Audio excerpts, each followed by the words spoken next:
Welcome to Fantastic Vision. Please subscribe us before you watch today's video.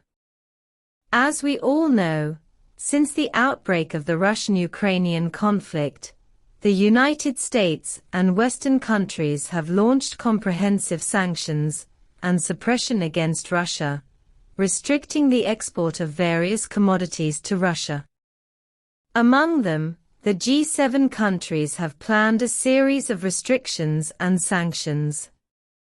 China and Russia have always maintained good normal business exchanges, but what people did not expect was that U.S. Secretary of State Blinken issued a warning, asking China to stop normal business exchanges with Russia and stop supporting Russia.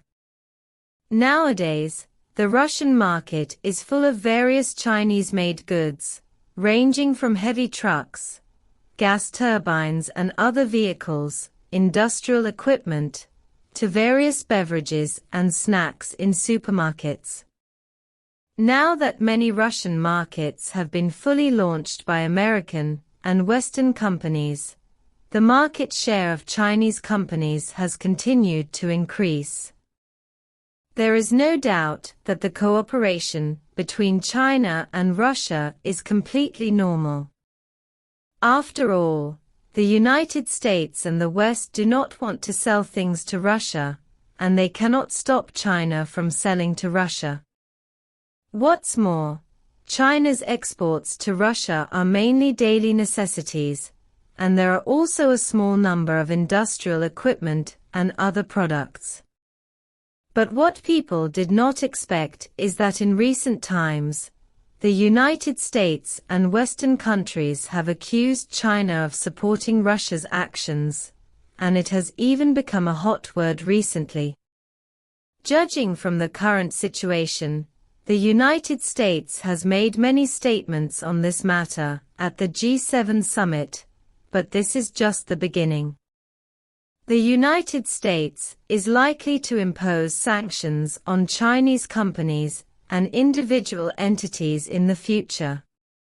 According to AFP, U.S. Secretary of State Blinken said at a joint press conference with the Secretary-General of NATO, China is providing support to Russia. This support is not direct military support.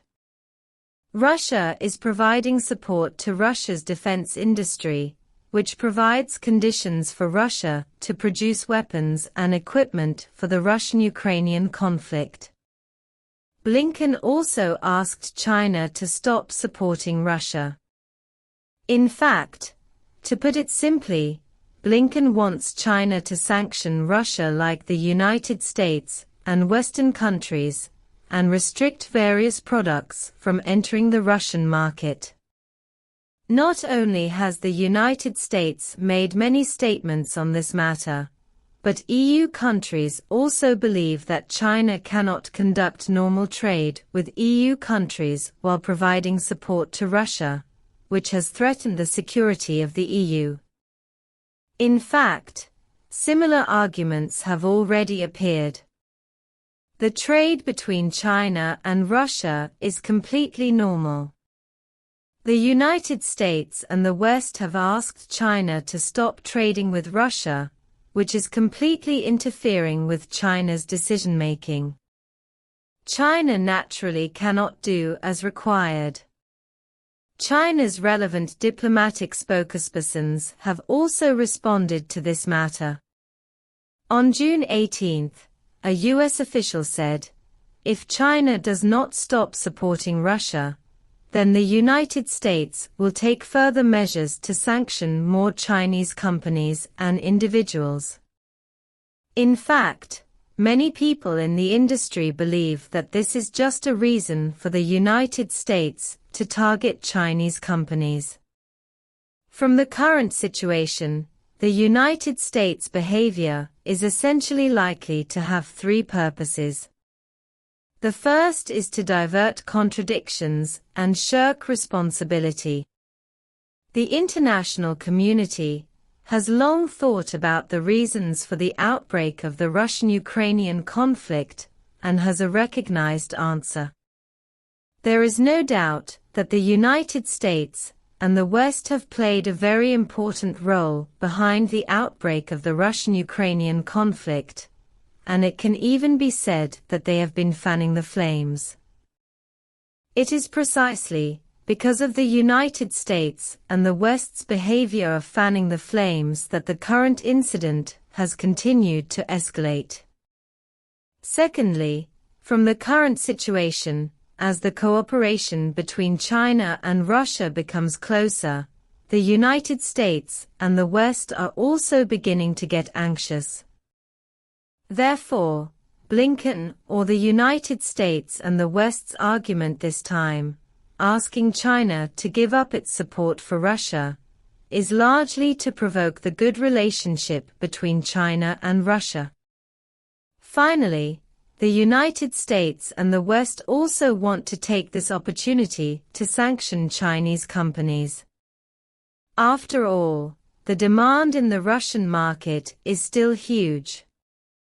Since the withdrawal of American and Western companies from the Russian market, Chinese companies have achieved good development in the Russian market.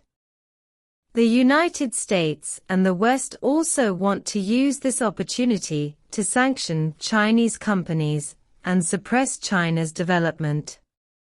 In fact, according to public data, among some dual-use products, the United States and the West provide Russia with a share of more than 60%, and the number and proportion of dual-use materials exported by China to the Russian market are actually not large. From this point of view, it is actually the United States and the West and a series of other countries that are supporting Russia, and China has nothing to do with it. If combined with the current assistance from the United States and the West to Ukraine, the United States and the West are undoubtedly providing assistance on both ends. It is difficult to say whether there is a suspicion of deliberately provoking the conflict between Russia and Ukraine and making a fortune from the war. In response to the US and the West demanding that China stop supporting Russia, the spokesperson of the Chinese Ministry of Foreign Affairs also fought back, not only proving through relevant data that the so-called support was completely fictitious, but also clearly stating China's attitude. Trade with Russia is completely normal business behavior of China. It is part of China's sovereignty and China's freedom. The US and the West cannot, and will not allow interference in China's autonomous behavior.